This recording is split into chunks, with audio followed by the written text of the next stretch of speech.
What's up, everybody? Coach Springer, Spartan Basketball. Another car series going on here.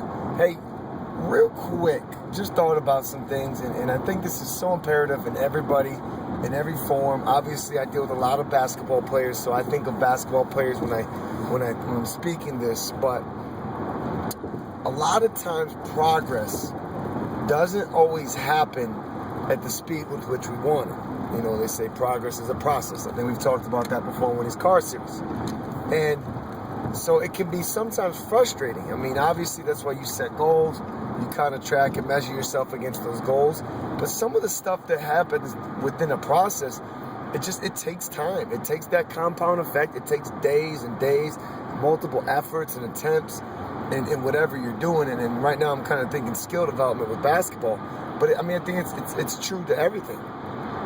It's really true to everything. So, you know, with that being said, sometimes when you find yourself frustrated with how much progress you've made and where you're at, and you feel like you're not getting somewhere, one of the best things you can do is go and see how far you've come. Go and take a look back at how far you've come, and then ask yourself, you know, have I really made progress? And obviously the answer is yes, if you're doing the right things, staying committed, being persistent, working, and, you know, everything else that comes with that, discipline, everything else. So, you know, that's one of the best tools you can have, is to ask yourself and say, how far I've come. Now, here's another little trick that you can do. And I talked about players with this in the gym yesterday, that you can do to make sure you're making progress, and to make sure you're on the right track, and you've done things. And the other thing that backtracking and seeing where you've come tells you is it also could tell you where you've made the right moves, and maybe where you've made some mistakes, or you could have done things better. So what I really strongly encourage you to do is to take a self-analysis. You know, and as I told my players yesterday, I said, hey, one of the hardest things for us to do as humans is to look at ourselves and our weaknesses, and analyze our weaknesses and admit to them, as well as have someone else tell our weaknesses to us. So, but it's one of the most critical things you can do.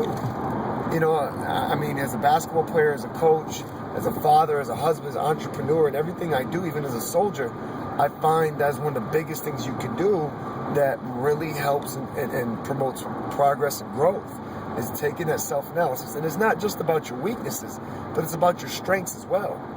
You know, what do I have, and what do I lack, and where am I trying to bring value?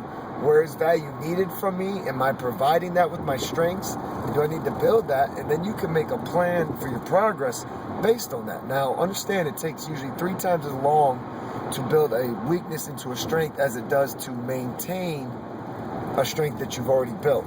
So when you're making your plan, adjust to that. And you should be spending a little more time on your weaknesses, but you shouldn't neglect your strengths. If you neglect your strengths, they now become your weaknesses as well, and that doesn't seem like a cycle we all want to go through. So, you know, take a look at that. Backtrack and look at how far you've come. Whether you're feeling frustrated with your progress or not, it can be a motivator.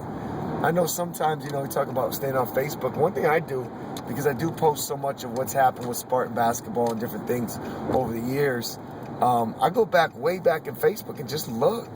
And just look how far things have come. And that's a good tool. Just looking at pictures on your camera, pictures on your computer, whatever. And that's a really cool tool to do. And like I said, it can alleviate some frustration. It can build some motivation. And then take that self-analysis. Be really honest with yourself. And I don't think it's something you can do in 10, 15 minutes.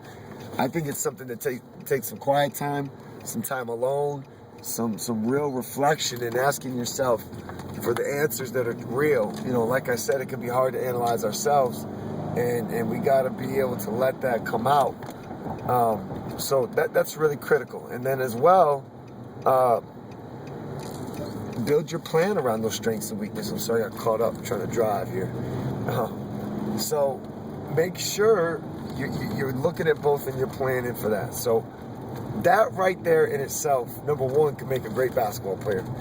Besides doing all the work, you know, just being really critical of all that to make you a great basketball player. But like I said, it matters in everything. It's done nothing but help me as a father, husband, a soldier, entrepreneur, coach. player myself, whatever it may be. So take those tools and have a great day. Take care. God bless.